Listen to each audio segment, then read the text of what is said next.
by Jack Armstrong and Josh Lewenberg. And with the loss of Serge Ibaka and Marc Gasol, it appears the Raptors have taken a slight step back. Now, realizing the season doesn't start for a month and more moves can be made, we saw the acquisition of Alex Len. Do you agree that Raptor fans should be concerned, or like we're used to seeing, Jack, do you think they'll find a way to get things done? Well, how about a year ago when they ended up with the second best record in the NBA and they didn't have Danny Green and Kawhi Leonard? Now you add Serge Ibaka and Marc Gasol to that. Yeah, it gets harder, no doubt about it. And some teams in the Eastern Conference got better. But I have a lot of confidence in the core group that they still have in place. I got a lot of confidence as well in Nick Nurse and his coaching staff that they'll figure this out. I mean, the key thing, Kate, is really going to come down to internal improvement. Can OG Anunoby continue his improvement? Can Pascal Siakam bounce back?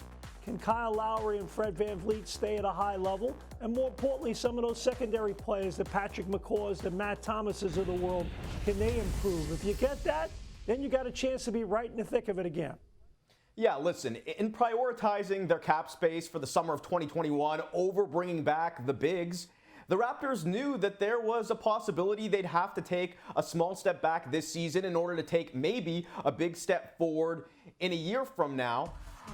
And make no mistake, that's what this is. I don't think too many people would argue that going from one of the best big men tandems in the NBA to what they have now is an upgrade. I don't think the team would make that argument, but for them, it's about having the chance to go out and get that star next summer. Now, in terms of this season, I agree with Jack. We've seen the Raptors do this before. We've seen them overcome the loss of some key pieces, and they love to take guys like us that say, oh, well, maybe they won't be as good this year and make us look stupid. So I won't be surprised if and when they do that again this year. I will be seeing bulletin board material with Josh Lewenberg's name on it. Now, meanwhile, other teams in the East are getting better. So, Jack, I know you don't love predicting, but where do you see the Raps fitting in the conference race?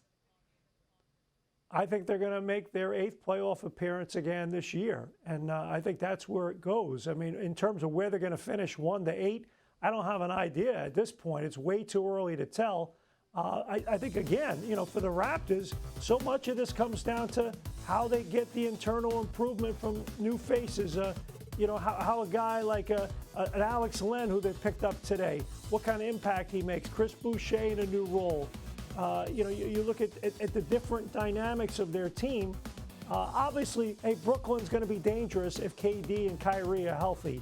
Milwaukee, I still think did a good job putting their things together. I think Tristan Thompson is going to really make it a big difference in Boston in terms of toughening them up. So, to me, I still think the Raptors are right in the discussion. Nonetheless, internal improvement and guys like Anunoby and Siakam really got to stand out. I actually feel similar about them as I did going into last season, in that I'm higher on them than most are, it seems. I think they're still going to be really good. Now, the issue, as you guys both mentioned, is the East has gotten a lot better around them. Brooklyn is going to be there now, and we know that Milwaukee and Boston are still there. Philadelphia, they think they got better, and Miami just went to the NBA Finals. So it's going to be difficult, and the Raptors are going to need, as Jack mentioned, that internal improvement. I think they slot somewhere, probably in a realistic scenario as currently constructed, between the 4 and 6 seed in the Eastern Conference. But again, I'm prepared to be proven wrong.